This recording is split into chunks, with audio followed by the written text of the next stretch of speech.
Hello friends, welcome back to my channel. Today's topic is to use of as far as. As far as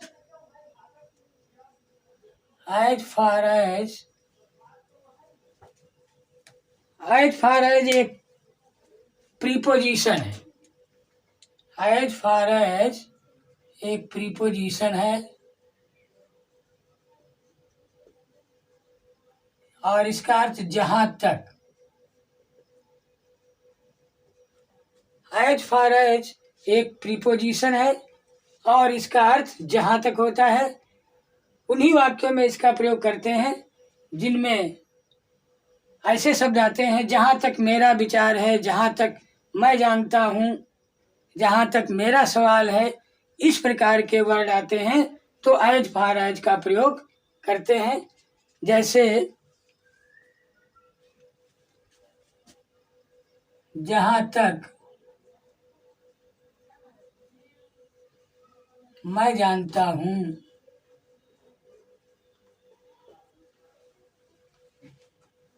वह मुझसे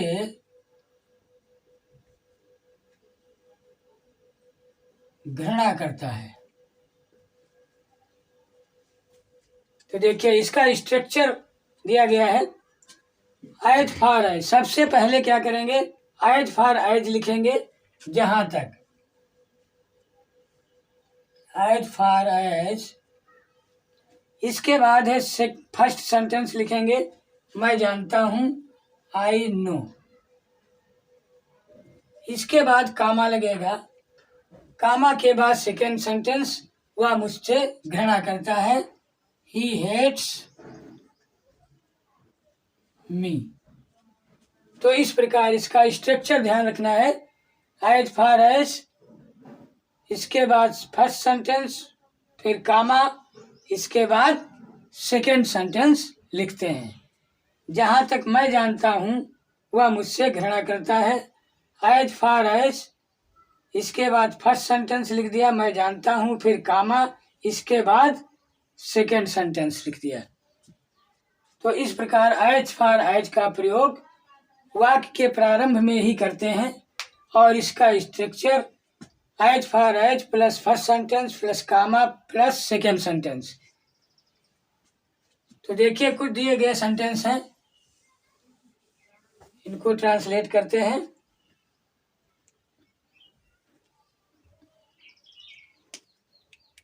पहला दिया गया है, जहां तक मुझे पता है वह अविवाहित है. तो सबसे पहले as far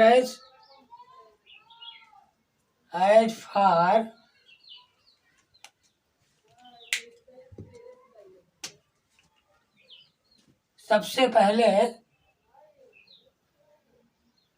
as far as जहां तक मुझे पता है, आई नो. जहां तक मुझे पता है वह अविवाहित है. अब यहाँ पर कामा, इसके बाद second sentence, he is unmarried.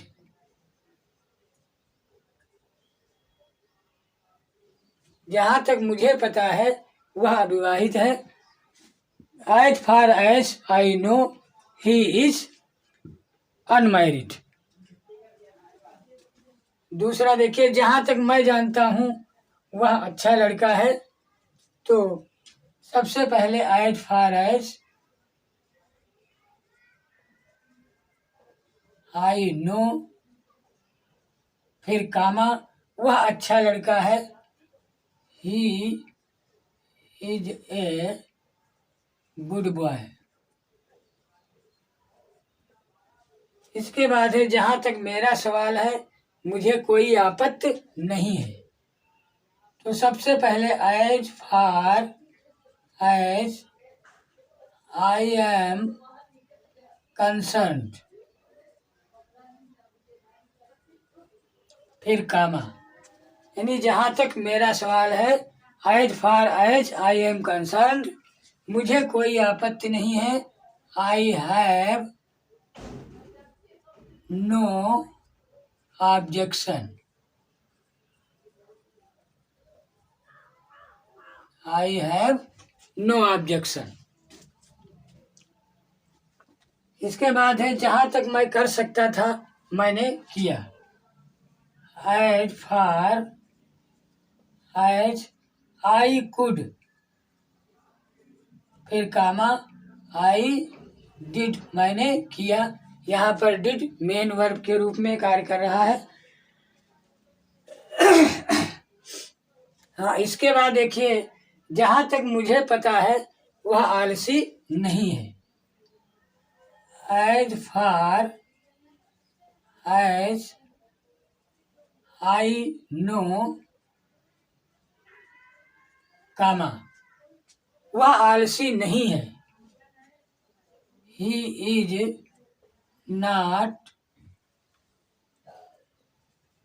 Indolent, वह आलसी नहीं है। जहां तक मेरा अनुमान है वह पास हो गया है। As far as I guess,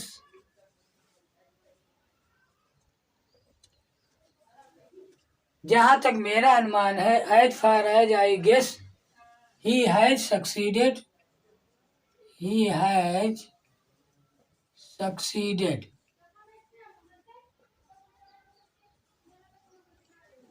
जहां तक मेरा सवाल है वह मुझसे प्रेम नहीं करती। As far as I am concerned, फिर comma she does not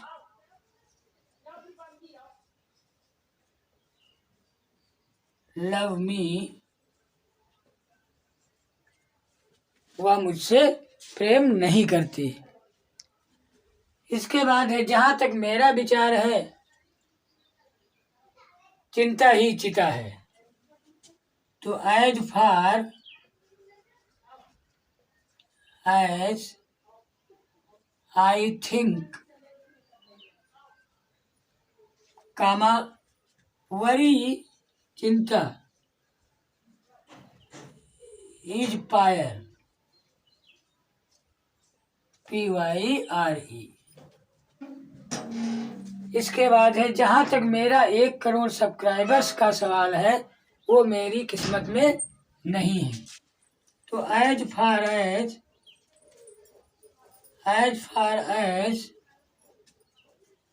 1 crore subscribers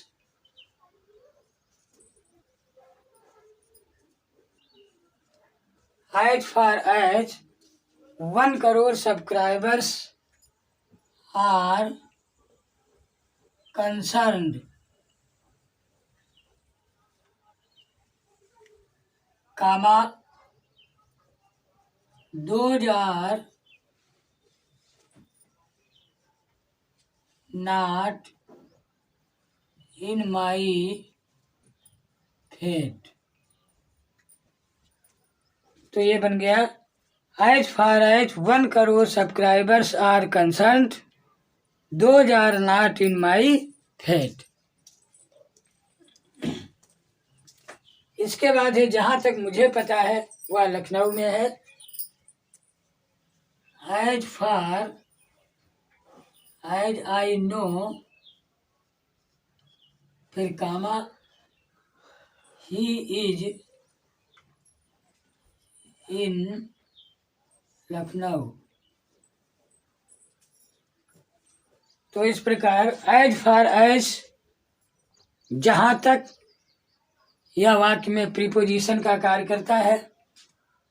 इसका स्ट्रक्चर एज फार एज यानी वाक्य में सबसे पहले इसका प्रयोग करते हैं। सबसे पहले एज फार एज, फिर फर्स्ट सेंटेंस लिखते हैं, फिर कामा लगाते हैं, इसके बाद सेकेंड सेंटेंस लिखते हैं। तो उम्मीद है आप लोगों की समझ में अवश्य आए होंगे, और यदि समझ में आ रहे हैं तो प्लीज़ मेरे चैनल को सब्सक्राइब कर दीजिए। Thank you very much.